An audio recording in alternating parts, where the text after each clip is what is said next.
A reading from the book of 1 Kings. Today is October 19th. Our reading from 1 Kings is chapter 5.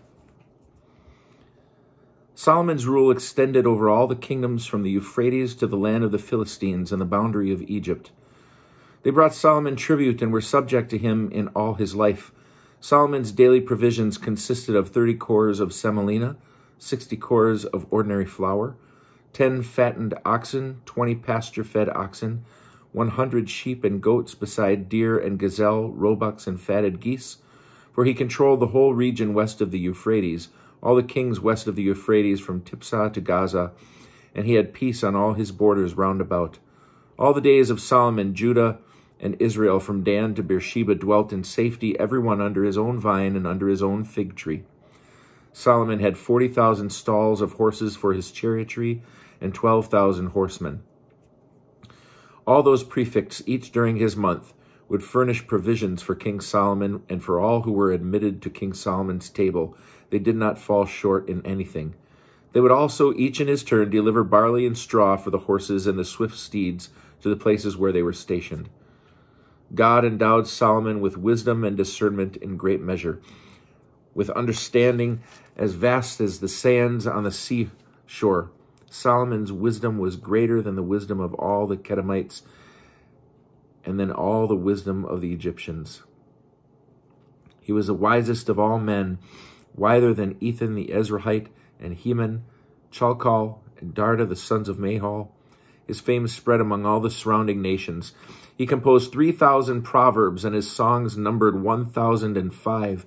He discoursed about trees, from the cedars in Lebanon to the hyssop that grows out of the wall, and he discoursed about beasts, birds, creeping things, and fishes.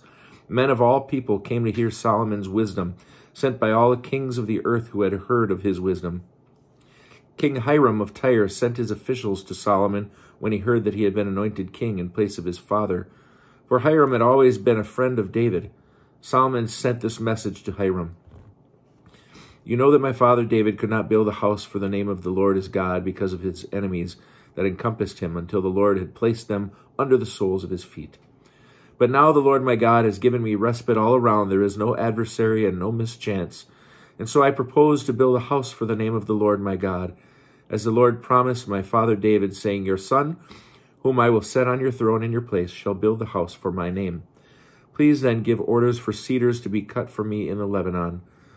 My servants will work with you, and I will pay you any wages you may ask for your servants. For as you know, there is none among us who know how to cut timber like the Sidonians. When Hiram heard Solomon's message, he was overjoyed. Praise be the Lord this day, he said, for granting David a wise son to govern this great people.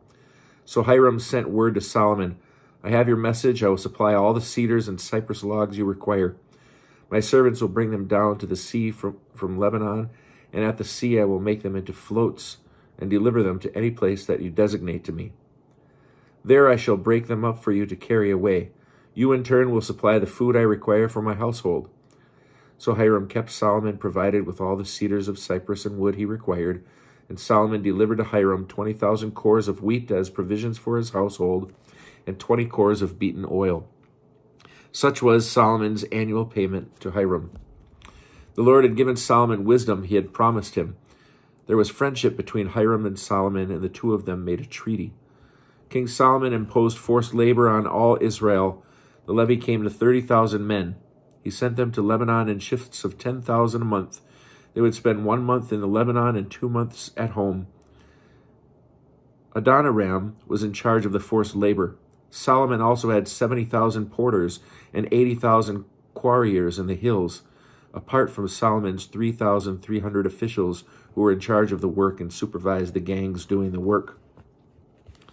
The king ordered huge blocks of choice stone to be quarried so that the foundations of the house might be laid with hewn stones. Solomon's masons, Hiram's masons, and the men of Gebal shaped them. Thus the timber and the stones for building the house were made ready.